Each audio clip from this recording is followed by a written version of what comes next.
Welcome back, guys. You're watching the Doncaster Rovers play through the Rise to Glory, episode 93 today. And, well, basically, we're just following on from the end of the season victory in the Champions League final against Paris Saint-Germain. That one hell of a victory for us, did really well. You know, still a bit of a surprise, to be honest. We weren't really expected to win them, were we? But we did. I think now we've sort of got onto that one, we're going to do a little bit of a review, see sort of how we coped through the season, which I'm sure you're well aware we're exceptionally well. Just have a look at sort of like players' performances. I mean, in front of me or behind me to you, we've got the end of the season stats for our players. I mean, the one surprising thing, well, we got Helder Marquez got injured towards the last few games of the season, wasn't it? That was potentially going to really cock up the season one at one stage, but we seem to handle it quite well without him. We're going to also touch upon sort of like how we think we need to develop this team, because I'm not going to say too much yet. We'll get into that bit when we get to it, but it's going to be quite interesting, I think, as to what's available as such. But before that, I think what we're going to do is we're going to have a quick recap. We'll have to see sort of like how our team performed. First off, let's have a look behind us and see sort of like, let's go through the statistics then. I mean, it's no surprise, the top goal scorer, top goal scorer, 44 goals. That's a bit of a surprise. That is a surprise to me. So it's no surprise, it is a surprise to me. Keane is our top goal scorer. Where did he get most of them from? That's going to be interesting. 32 in the league. Right, yeah, so not too shabby at all, really, was it? So, yeah, 44 goals. Him and Christopher. So it's quite clear then. Most of our goals come through the centre, don't they? Through the, probably centre forward, I would say. Although Keane's been switched quite considerably. It's just not natural in either of those two, is it? Which is going to be interesting in terms of how we develop this team. Following on from that, you got Bonfrisco and Marquez. Quite understandable. They both play as poachers alongside the complete forward. Done really well. I mean, what you're going to see in a minute is them two are definitely going to lead with the assists. Marquez, 35 assists, guys. 28 goals, 35 assists. I mean, when you look at Bonfrisco, it's not too well. Yeah, he's considerably off. 28 goals, 20 assists. So he has 15 assists behind. There you go. And then it drops off to Christopher, 18. Salvino's done well with 15. Keane, 14. How have our fullbacks done? That's an important question, isn't it? I mean, Salvino obviously is a phenomenal player. Guy left in the January transfer window, which is a bit unfortunate for us, but we managed to handle it quite well. We brought in a youngster who's got a lot of developing to do. Still got a bit of developing to do. We'll touch upon that one in a minute. Sepulveda, he had 17 games then. Only started 12, and he had 6 assists. I'd say that's quite successful. Gary Lewis, 5 assists in 17 with 10 substitute appearances. So 5 in 27 inches. It's not too bad considering he's a 20-year-old. Stats-wise, he's not phenomenal, is he? Cano, 4 in 17. So, again, that's better than Lewis, isn't it? Considerably better. But he is looking like he's going to be a really good player. He's valued at £39 million. Currently 4-star, potential of 5-star. So, yeah, I mean, it's definitely can still improve. Not our scouts. Our coaches absolutely love him. Apart from that, I think that's about it, isn't it? Yeah. So, I mean, they've all chipped in. It's a lot better than we had in some of the previous seasons, I'm not going to lie. Chances created, I know it's going to be Marquez, isn't it? 71 chances created. Keane, 56. I mean, I'm just not sure about Keane, how I'm fitting him in at the minute. Marquez, 11 man of the matches. Keane, 8. Christopher, 7. So, Christopher's done really well considering the amount of game time he's had in comparison to them two. Pass completion, you'd like to see is going to be our 3 midfielders. Bragantia, Eduardo, and Montano. So it's our 3 midfielders that have got the highest pass completion. And they've played a lot of them, really, aren't they? I mean, I missed Claudio Roberto because his goalkeeper is probably playing it short. Coyle's only played, 13 games, 5 stars, and it's going to be against weaker opposition. So they're above 80s. That's definitely looking good. Tackles, Etelvino's up there, Sepulveda, Turanega seems to do well than Mancini. Where's Illy? I mean, he's played less games, but really... Maybe it's not being called upon. Maybe he's just had more interceptions. Dribbles per game. A little bit irrelevant in my eyes. It is what it is. There you go. Shots. Carno, obviously our best player, 100% shot. It's probably because he had like 2 shots or something, I imagine. Mancini's up there, 75. He's had a few, probably all from corners. Forces, 61. Marquez, 58. Christopher, 56. Keane, 53. Bonfrisco's lower with 51.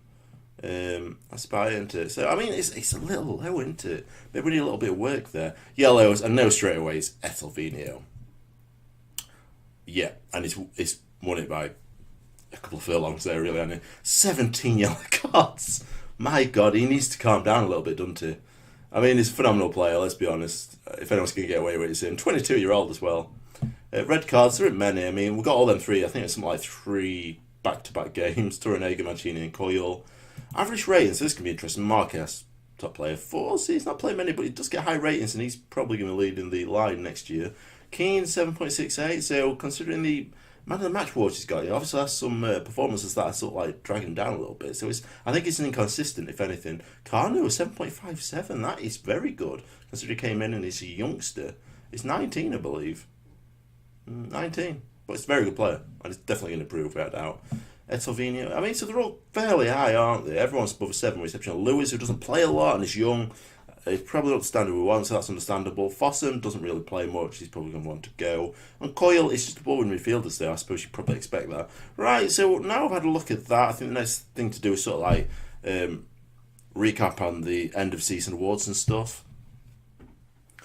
So first and foremost, it's worth noting that the Champions League Golden Boot winner is Marquez. That's not really much of a surprise. I think we're well aware of that one. What is quite surprising is that we've took all first 3 positions. So Marquez got 13 goals in 12 appearances. Christopher got 12 goals, not sure how many appearances, and Bonfrisco got 10. So Christopher did really well. I mean, if he got one more goal, he may have got it in, ahead of Marquez, based on playing less games, but, you know, done well for himself there, hasn't he? We've also pretty much dominated the team of the season in Champions League as well. And if you look behind me, we've got Montana, Bragança through the centre of the park. It's only 2 central midfielders in that formation still. I mean, I don't really know, maybe if they've actually had changed formation. They just tend to go with 4-4-2, don't they? I don't know why. Bonfrisco, Marquez up top, Torrenegra and Etelvino at the back. So I thought Mancini would have probably got there ahead of Rugani as well. I think that's a bit of a shock to me. I think it just generates, doesn't it, on the average player ratings. DiMarco, that's one of the players we looked at before, but when I'm looking at Carno, I'm looking at him as well, but he demanded huge wages, and it probably cost me about £80 million as well. Black's not really surprising. I think Roberto's doing really well at the minute, though, so I don't think I'm looking to replace him. We'll touch upon that anyway in a bit. So I think this is quite interesting as well. I mean, this is basically stating the best player by position. And we've nearly dominated it, really, if you look at it, haven't we? With the exception of midfield, I guess. I guess in midfield it's looking more sort of like an attack-based midfielder when you look at who's actually won it. But in terms of the goalkeepers, we had Claudio Roberto in second place behind Oblak. We had the top 2 defenders in Etelvino and Torrenegra. And Etelvino's just a phenomenal player. I'm surprised no one's after him. At the minute, there's no one after him, so that's quite good. I think it's only like 2, maybe 3 players that have got teams after him. I think it's Mancini and Marquez. In midfield, then, so I mean, Bragança got the 3rd place. It's not too bad, is it? I mean, Douglas Costa, a decent player. Bernardo Silva, we looked at him before, phenomenal. So I think he's probably doing maybe contributions, I don't really know. Strike force, though, absolutely just obliterated everyone, haven't we? I mean, the amount of goals he scored is just phenomenal. Marquez, Bonfrisco and Christopher, it's not even our first team lineup, is it? Well, I mean, it wasn't Champions League final, was it? I mean, Keane's good. Saying that, I mean, Keane scored a lot in the league. I mean, that's where he's got most of his goals. He didn't perform exceptionally well in the Champions League. He didn't score a lot there, so that's something he needs to develop on potentially next year. Potentially playing in the Club World Cup, because that's going to be a main focus, isn't it, for us? So another quite interesting one here as well. I mean, this is the players that have been inducted into the overall 11 of the Doncaster Rovers team. So this is like throughout history. When I say history, it's pretty much based on what we've played. It doesn't tend to go on prior to the actual game start. But I mean, it's quite interesting. You can't really argue a lot of positions, can you? Roberto in there, there's no one that we've had that's ever been close to him, really. As they've all did alright when we had him, but not quite at the level. And Salvino obviously takes that place. Mancini, Torrenegra, yeah, without doubt. I think they're best defenders we've had. Illy's quite capable as well, but he's not really been playing regularly, has he? Because he's I mean, we did have him as first team at one point, but Mancini came in towards the end of the season and just absolutely performed fireworks, didn't he? Torrenegra, obviously, first choice defender so far. Guy, I can't argue that. I mean, we've had some good performances from a lot of left backs, but most of them have been at a lower level. So Guy has obviously performed to the highest level. Bragança, fantastic player, yeah. Although we've been playing him in the centre now, haven't we? Rather than that, and we're playing Eduardo, aren't we, as the defensive midfielder? So that's a little bit shocking. Morey's still there. I think it's probably because he's played, quite consistently well. Morey, I think, over like a number of years, even though they're at a lower level. Sousa, I'm very shocked with that one because I don't think he was particularly a great player for us, to be honest. Stats phenomenal, but just didn't contribute too much. You're an advanced playmaker, and we used to go down the wing, so that probably took away from him a little bit, to be honest. Didn't chip up with a lot. Marquez, can't argue with that. Obviously, the best player. Keane, I think you can argue that one because he wasn't even one of our top three. Well, I mean, that's it, Premier League, I suppose. Yeah, in the Premier League, we were our top scorer, so I suppose that's understandable there, maybe. But Nikisha, don't get it whatsoever. I don't understand it. Bonfrisco is not in that. To me, Marquez and Bonfrisco are our two top players. And then after that, I'd probably say Keane after that. So I don't know how computers decided on this one. Interesting. When you look at the sort of like the fans' player of the season, two players really, really stand out. Marquez, obviously, who finished first. But it was close, wasn't it? Keane came in second. And I would have thought Marquez would have just blown everyone out of water with that one, but it didn't. I would have said Etelvino would have probably been a higher... I kind of understand it. I just thought maybe Etelvino would be higher in terms of percentage. But then again, don't forget Keane were our top Premier League goal scorer, wasn't he? So maybe that's what aids that one. I imagine so. Christopher with the goal of the season. I'll add that in after this little bit. Also, the signing of the season, isn't it? Christopher, 11.9 million.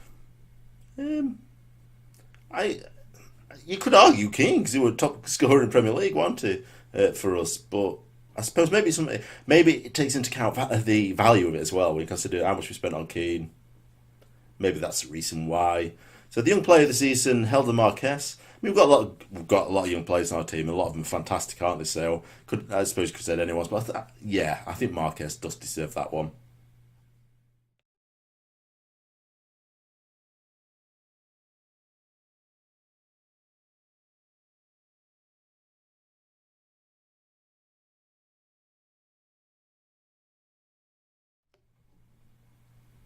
So this is coefficiency rating. So if you don't know, guys, basically each club performing in Europe receives a ranking. I think it's like how the FIFA World Rankings are performed. You score like points playing against other people, finishing in positions in Europe and stuff like that. And it's based over. I think it's based over 3 years, even though it's got is it 6 years, 7 years? No, 6 years. Sorry, it's got 6 years there. I think it's based over 3 years. I'm pretty sure of that one. And we are currently sitting in 25th. Not too bad considering, the previous seasons. We at quarterfinals, we got knocked out to Chelsea. I think it won't happen before that. I think it might be the same. Were it? I can't quite remember. No, before that we won Europa League, didn't we? Yeah, we did. So I suppose we won Europa League and Champions League in 3 seasons. So now I'm saying that, I think we should be higher, to be honest. That seems a bit of a shock. Considering you look at something like Benfica. I thought it based on Europe, surely how can they be higher than us if we won Europa League and Champions League? I mean, ourselves, say we're 25th, so maybe it does. Maybe it's based on 6 years. Then that's what's holding us down. I think it probably is. Yeah. So I think that's the only reason why. Because when you look at our last 3 years, we've been some of the top teams, haven't we? There's 21, 22. There's probably about 6, 7 teams higher than us. So, yeah, we've got to be top team in 22, 23, aren't we? It can't be any reason why not, because we've won the bloody Champions League. So, yeah, I think that's probably the only reason that's holding us back there, to be honest, guys. Otherwise, we probably would be a lot higher. I reckon we'd be in top... We'll definitely be top 10. If we're playing Europe for the last 6 years, without doubt. Without doubt.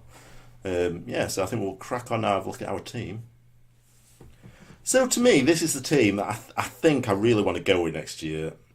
In terms of how I'm going to add to that...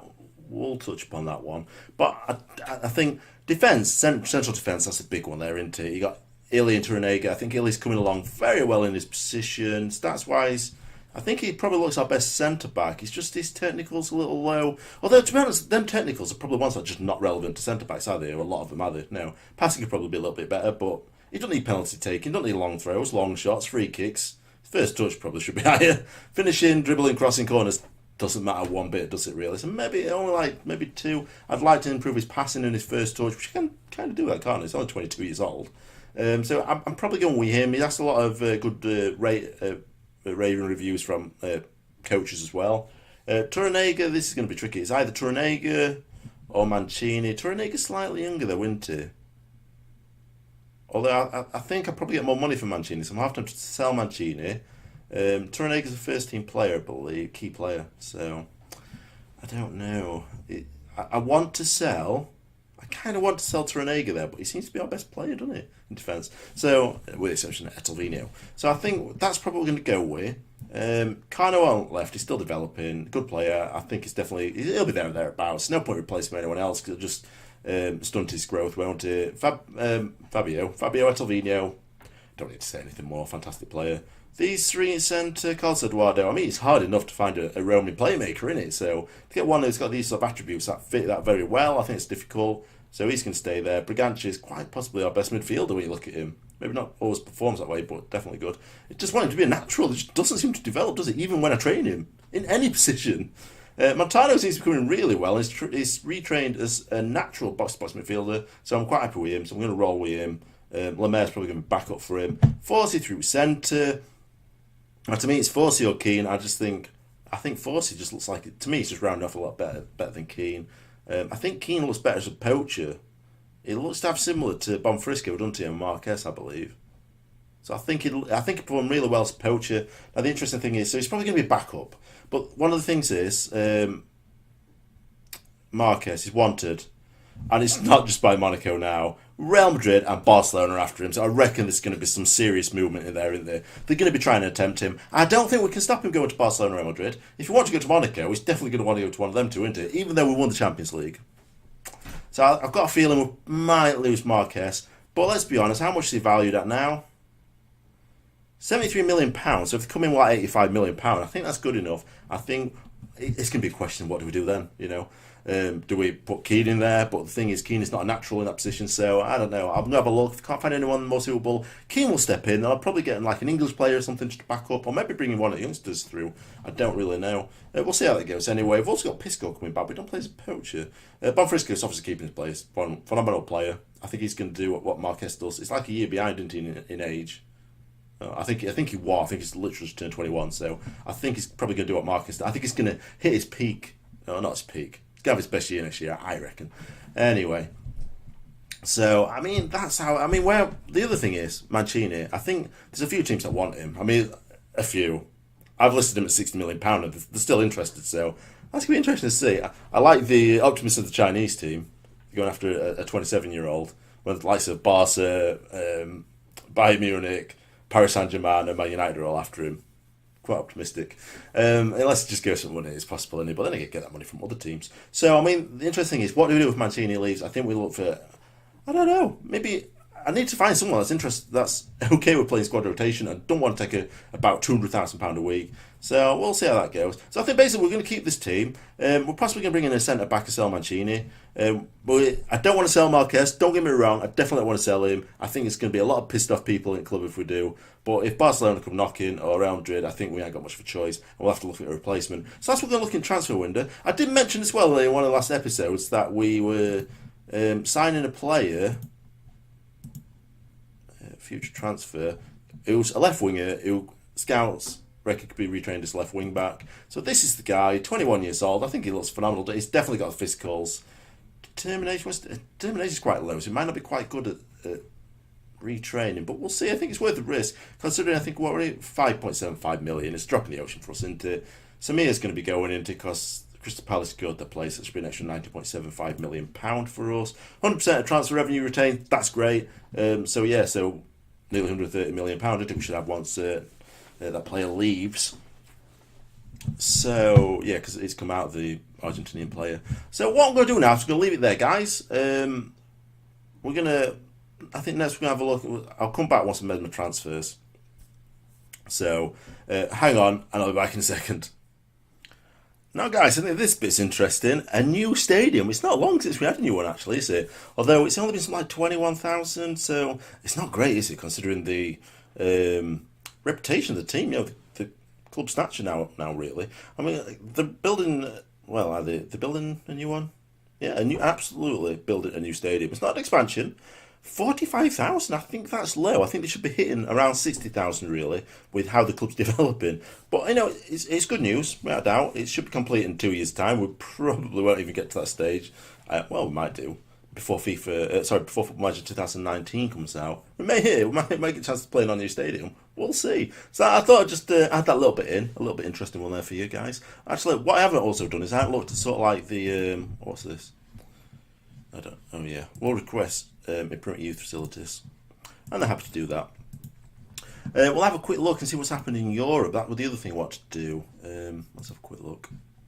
It's Europe. Let's have a look at the clubs, competitions, leagues. Right, so we know what happened. Manchester United won it, didn't they? In terms of players, have a look at stats, player overview.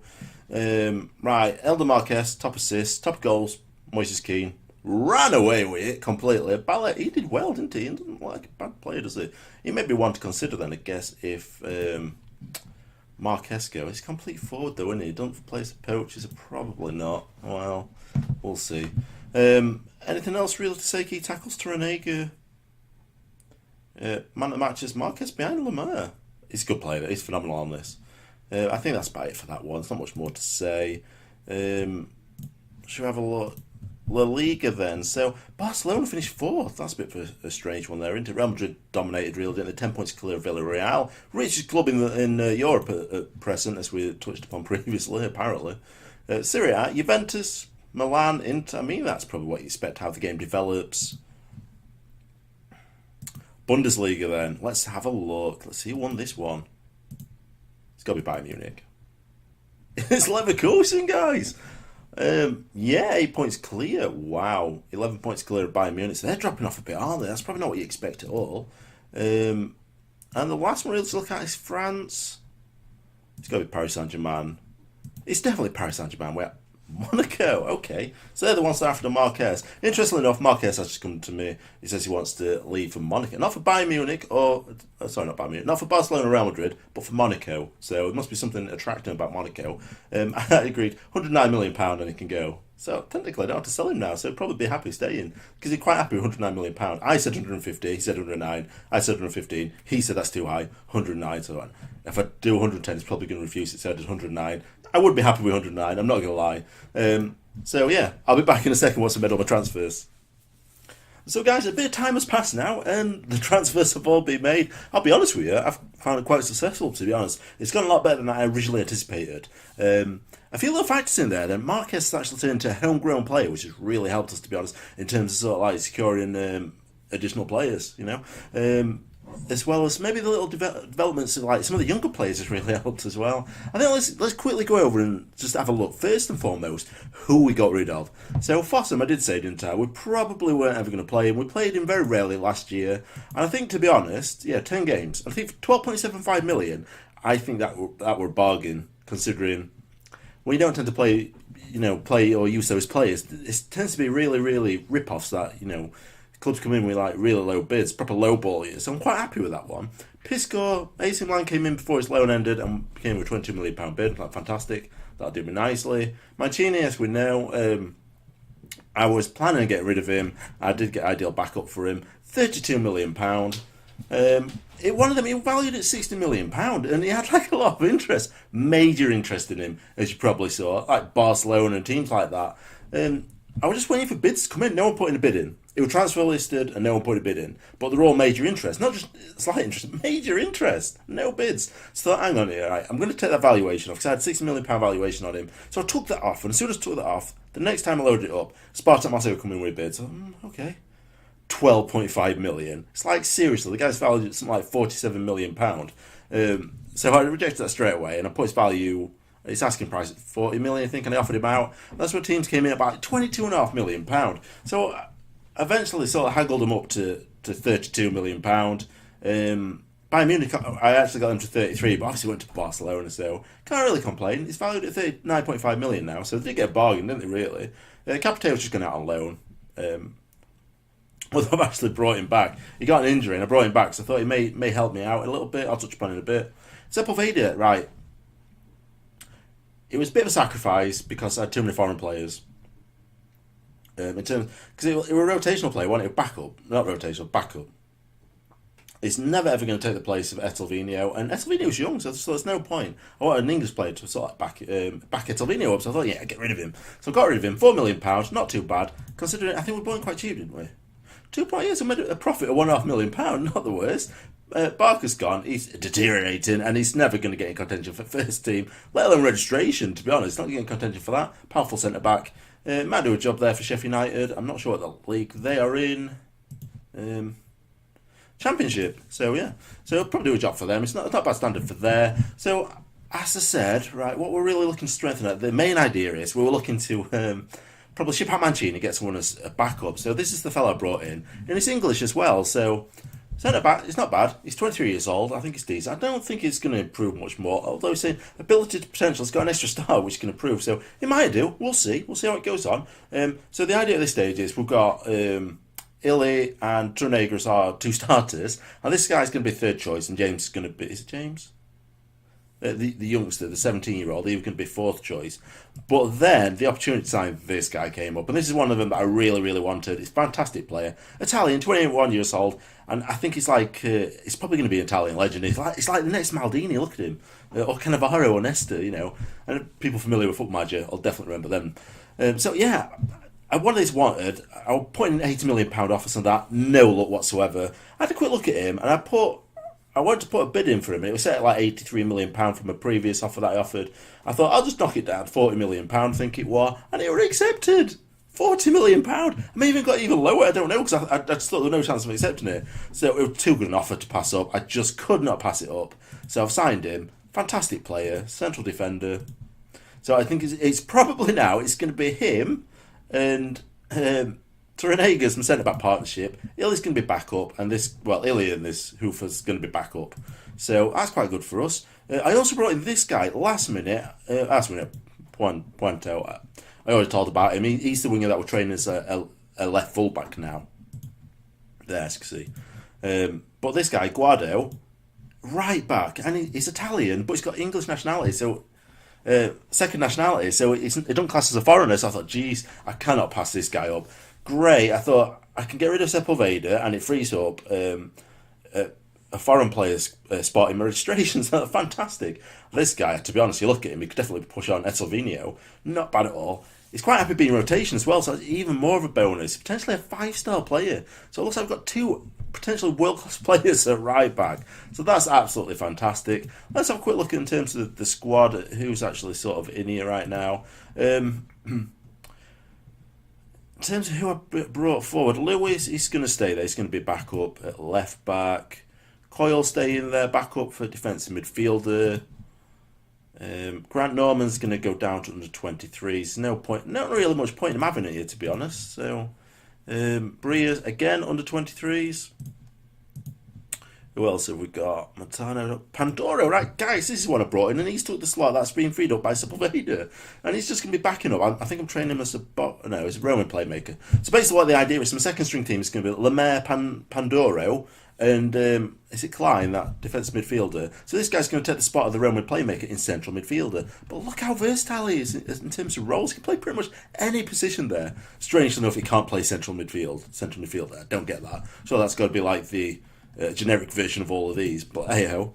Well, I don't think it's really anyone else. I think a few strikers. Pritchard's going to be peripheral, not really going to play. Actually, I'm going to relegate him to the under 23s. Yeah, he's not going to play. Let's not kid ourselves. Smithson, he's going to be back up. It's him, Bonfrisco, Forsey, Keane. Who we got? Scar and Marquez, I believe. I think that's who we're going with, to be honest. That's our 6 strikers. Christopher, right, no. I'm trying to think best way. I think we're playing Keane through centre. Right, our 2 centre forwards, Keane and Forsey. Both amazing, both brilliant centre forwards. So that's them 2 spots taken up. On the right hand side, we're looking at Marquez and Christopher. Left hand side is Smithson and Bonfrisco. The reason I brought Scar into contention is because Christopher, he keeps getting injured, so I don't think I'm going to be able to rely on him phenomenal player, as we know. He can play as a complete forward and a poacher, so I'm going to try and play him. If he keeps getting injured, what more can I do? He's had this opportunity, and I'll ship him out next season or in the January transfer window. So that's how it's going to look for the time being. So let's quick look at tactics. Tactics-wise, I can't decide on whether I go with Bonfrisco or Keane.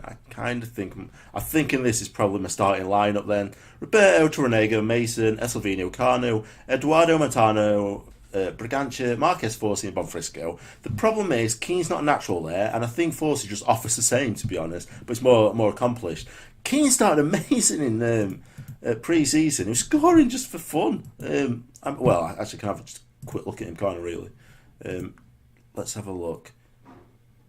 Non-competitive games, 7 games, 24 goals. But the thing is, Forsey was on international duty, so he couldn't exactly play, so he might have been able to replicate that because it were easy teams. He's got 6 and 2, so he's not bad himself. He's been playing against harder teams. I think what we're going to do is, I'm just going to have a quick look at the highlights of the game against Corinthians that we played, because I'm not playing any today. We're not going to have time. We're running out. This is really extended episode, isn't it, as it stands. So let's quick look at the goals against Corinthians, because they're a decent team. Potentially someone we may be playing in the Club World Cup. The next episode is going to be against Barcelona in the Super Cup, European Super Cup. But here we go. Forsey, I think he contributes really well. I had Keane on the left-hand side in this one, but Forsey takes the first 2 goals, both with headers. I think that's going to be a good thing to have. I don't think Keane offers that, does he, in terms of that aerial presence in centre. So I think that's one of the things that's swinging me towards Forsey. I've also toying with the idea of Keane instead of Bonfrisco, but I think you can't drop Bonfrisco because he's one of the best poachers on game. But Keane, it's £190,000 a week, so it's like we shouldn't really have him on bench. It's one of the things I'm going to see how it goes. That's my tactic to start off with. We'll see how it goes as it advances. And this is a nice finish by Keane there. Slots it away very nicely. Then we make wholesale changes at half time, and we just get 1 goal basically. We took our foot off the gas. Probably because the standard dropped. Bonfrisco just hoofs it away. So there you go. I mean, I don't know. I'll see. You know, there's time for me to think. There's going to be probably a few days before I get onto this episode, onto the next one. Personally, for me, for you in recording, it's going to be the next day on. So I'm going to have a bit of think and see how I want to develop it. I think I'm just going to leave it at that, to be honest, though. Anyway, I think that's going to be it for this episode. It's rolled on for quite a bit of time, so I don't want to take up any more time. It's basically purely just on sort of like with the season review, the transfers, and team selection. Really want it. We've got one little highlight against Corinthians, so we're absolutely bossed it. You can have a quick look. No, not really big teams. Hoffenheim 6-1. Apart from that, Corinthians 5-0. So we'll leave it there then, guys. So that's it for today's episode. Hope you enjoyed it. If you did, smash that like button. If you're new to the channel, subscribe. Regular content coming out, and hopefully I'll see you in the next episode. Thanks for watching.